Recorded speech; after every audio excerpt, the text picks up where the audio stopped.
হামলার প্রতিক্রিয়া জানাতে ইরানের ওপর নিষেধাজ্ঞা আরোপে মিত্রদের প্রতি আহ্বান জানিয়েছিল ইসরায়েল। আর সেই আহ্বানে সাড়া দিতেই তেহরানের ওপর নতুন নিষেধাজ্ঞার কথা ভাবছে যুক্তরাষ্ট্র ও ইউরোপীয় ইউনিয়ন।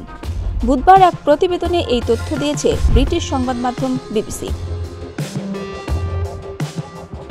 মঙ্গলবার যুক্তরাষ্ট্রের অর্থমন্ত্রী জায়েন্ট ইয়েলেন বলেন, সামনের দিনগুলোতে ইরানের ওপর নতুন করে নিষেধাজ্ঞা আরোপ করতে চায় ওয়াশিংটন। এই নিষেধাজ্ঞা দিয়ে ইরানের তেল রপ্তানির ক্ষমতা কমানোর চেষ্টা নেওয়া হবে বলেও সতর্ক করেন তিনি।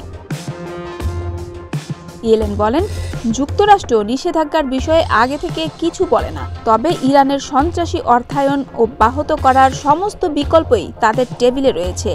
ইরানের তেল রপ্তানি একটি সম্ভাব্য ক্ষেত্র, তাই এর ওপরেই টার্গেট করছে ওয়াশিংটন। ইরানের তেল রপ্তানির ক্ষমতা কমিয়ে তাদের অস্থিতিশীল আচরণের রাশ টেনে ধরার চেষ্টা এর আগেও করেছে যুক্তরাষ্ট্র। তারপরও ইরান কিছু তেল রপ্তানি করছে।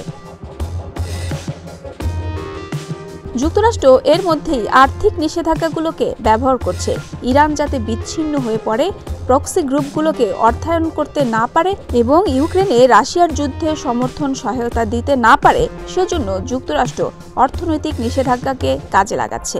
5 শতাধিক ব্যক্তি ও সংস্থাকে লক্ষ্য করে এই নিষেধাজ্ঞা আরোপ করা হয়েছে। এদিকে ইউরোপীয় ইউনিয়নের শীর্ষ কূটনৈতিক জোসেপ বোরেল বলেন, কিছু সদস্য দেশ ইরানের বিরুদ্ধে নিষেধাজ্ঞা আরও বাড়ানোর জন্য বলছে।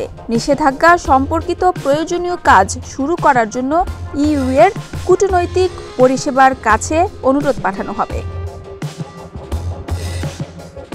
হৈমন্তী শুক্লা, প্রতিদিনের বাংলাদেশ।